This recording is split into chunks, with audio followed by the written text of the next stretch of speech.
Transport tender घोटाले च jail च बंद साबका कैबिनेट मंत्री भारत भूषण आशू की जमानत पटीशन ते अदालत च अज सुनवाई हुई, जिथे भारत भूषण आशू की जमानत नूं खारिज कर दिता गया।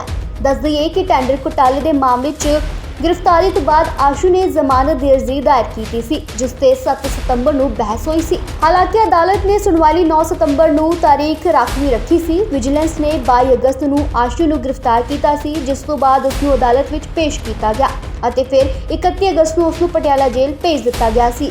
ਫਿਲਹਾਲ ਉਹ ਜੇਲ੍ਹ ਵਿੱਚ ਬੰਦ ਹੈ। ਜ਼ਿਕਰਯੋਗ ਹੈ ਕਿ ਭਾਰਤ ਭੂਸ਼ਣ ਆਸ਼ੂ ਸਮੇਤ ਉਹਨਾਂ ਦੇ ਸਾਥੀਆਂ ਤੇ 2000 ਕਰੋੜ ਰੁਪਏ ਦੇ ਟੈਂਡਰ ਘੋਟਾਲੇ ਦਾ ਦੋਸ਼ ਹੈ। ਛੋਟੇ ਠੇਕੇਦਾਰਾਂ ਵੱਲੋਂ ਉਹਨਾਂ ਤੇ ਦੋਸ਼ ਲਾਇਆ ਗਿਆ ਹੈ ਕਿ ਉਹਨਾਂ ਨੇ ਪੰਜਾਬ ਦੀਆਂ ਮੰਡੀਆਂ ਵਿੱਚ ਲੇਬਰ ਅਤੇ ਟਰਾਂਸਪੋਰਟ ਦੇ ਟੈਂਡਰਾਂ ਵਿੱਚ ਘੋਟਾਲੇ ਕੀਤੇ ਹਨ। ਤੁਹਾਨੂੰ ਦੱਸ ਦਈਏ ਕਿ ਭਾਰਤ ਭੂਸ਼ਣ ਆਸ਼ੂ ਨੂੰ ਉਮੀਦ ਸੀ ਕਿ ਉਹਨਾਂ ਨੂੰ ਜ਼ਮਾਨਤ ਮਿਲ ਜਾਵੇਗੀ, ਪਰ ਅਦਾਲਤ ਵੱਲੋਂ ਉਸ ਨੂੰ ਇੱਕ ਵੱਡਾ ਝਟਕਾ ਲੱਗਿਆ ਹੈ। ट्रांसपोर्ट टेंडर घोटाले च जेल च बंद साबका कैबिनेट मंत्री भारत भूषण आशू की जमानत पटीशन ते अदालत च अज सुनवाई हुई, जिथे भारत भूषण आशू की जमानत नूं खारिज कर दिता गया।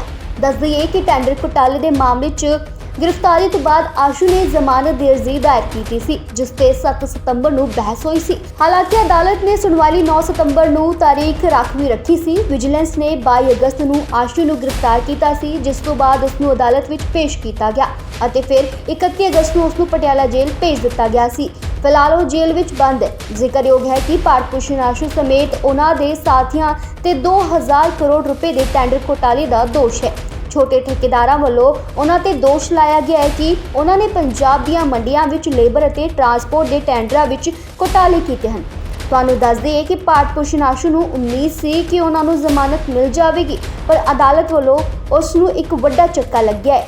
ट्रांसपोर्ट टेंडर घोटाले च जेल च बंद साबका कैबिनेट मंत्री भारत भूषण आशू की जमानत पटीशन ते अदालत च अज सुनवाई हुई, जिथे भारत भूषण आशू की जमानत नूं खारिज कर दिता गया। दस दईए कि टेंडर घोटाले के मामले च गिरफ्तारी तो बाद आशू ने जमानत की अर्जी दायर की सी, जिसते 7 सितंबर नूं बहस हुई सी। हालांकि अदालत ने सुनवाई 9 सितंबर नूं तारीख राखवी रखी सी। विजिलेंस ने 22 अगस्त नूं आशू नूं गिरफ्तार किया सी, जिस तो बाद उसनूं अदालत विच पेश किया गया ਅਤੇ ਫਿਰ 31 ਅਗਸਤ ਨੂੰ ਉਸ ਨੂੰ ਪਟਿਆਲਾ ਜੇਲ੍ਹ ਭੇਜ ਦਿੱਤਾ ਗਿਆ ਸੀ। ਫਿਲਹਾਲ ਉਹ ਜੇਲ੍ਹ ਵਿੱਚ ਬੰਦ ਹੈ। ਜ਼ਿਕਰਯੋਗ ਹੈ ਕਿ ਭਾਰਤ ਭੂਸ਼ਣ ਆਸ਼ੂ ਸਮੇਤ ਉਹਨਾਂ ਦੇ ਸਾਥੀਆਂ ਤੇ 2000 ਕਰੋੜ ਰੁਪਏ ਦੇ ਟੈਂਡਰ ਘੋਟਾਲੇ ਦਾ ਦੋਸ਼ ਹੈ। ਛੋਟੇ ਠੇਕੇਦਾਰਾਂ ਵੱਲੋਂ ਉਹਨਾਂ ਤੇ ਦੋਸ਼ ਲਾਇਆ ਗਿਆ ਹੈ ਕਿ ਉਹਨਾਂ ਨੇ ਪੰਜਾਬ ਦੀਆਂ ਮੰਡੀਆਂ ਵਿੱਚ ਲੇਬਰ ਅਤੇ ਟਰਾਂਸਪੋਰਟ ਦੇ ਟੈਂਡਰਾਂ ਵਿੱਚ ਘੋਟਾਲੇ ਕੀਤੇ ਹਨ। ਤੁਹਾਨੂੰ ਦੱਸ ਦਈਏ ਕਿ ਭਾਰਤ ਭੂਸ਼ਣ ਆਸ਼ੂ ਨੂੰ ਉਮੀਦ ਸੀ ਕਿ ਉਹਨਾਂ ਨੂੰ ਜ਼ਮਾਨਤ ਮਿਲ ਜਾਵੇਗੀ, ਪਰ ਅਦਾਲਤ ਵੱਲੋਂ ਉਸ ਨੂੰ ਇੱਕ ਵੱਡਾ ਝਟਕਾ ਲੱਗਿਆ ਹੈ। ट्रांसपोर्ट टेंडर घोटाले च जेल च बंद साबका कैबिनेट मंत्री भारत भूषण आशू की जमानत पटीशन ते अदालत च अज सुनवाई हुई, जिथे भारत भूषण आशू की जमानत नूं खारिज कर दिता गया। दस दईए कि टेंडर घोटाले के मामले च गिरफ्तारी तो बाद आशू ने जमानत की अर्जी दायर की सी, जिसते 7 सितंबर नूं बहस हुई सी। हालांकि अदालत ने सुनवाई 9 सितंबर नूं तारीख राखवी रखी सी। विजिलेंस ने 22 अगस्त नूं आशू नूं गिरफ्तार किया सी, जिस तो बाद उसनूं अदालत विच पेश किया गया ਅਤੇ ਫਿਰ 31 ਅਗਸਤ ਨੂੰ ਉਸ ਨੂੰ ਪਟਿਆਲਾ ਜੇਲ੍ਹ ਭੇਜ ਦਿੱਤਾ ਗਿਆ ਸੀ।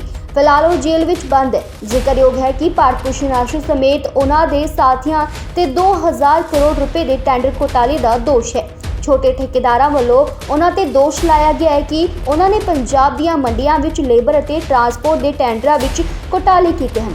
ਤੁਹਾਨੂੰ ਦੱਸ ਦਈਏ ਕਿ ਭਾਰਤ ਭੂਸ਼ਣ ਆਸ਼ੂ ਨੂੰ ਉਮੀਦ ਸੀ ਕਿ ਉਹਨਾਂ ਨੂੰ ਜ਼ਮਾਨਤ ਮਿਲ ਜਾਵੇਗੀ, ਪਰ ਅਦਾਲਤ ਵੱਲੋਂ ਉਸ ਨੂੰ ਇੱਕ ਵੱਡਾ ਝਟਕਾ ਲੱਗਿਆ ਹੈ।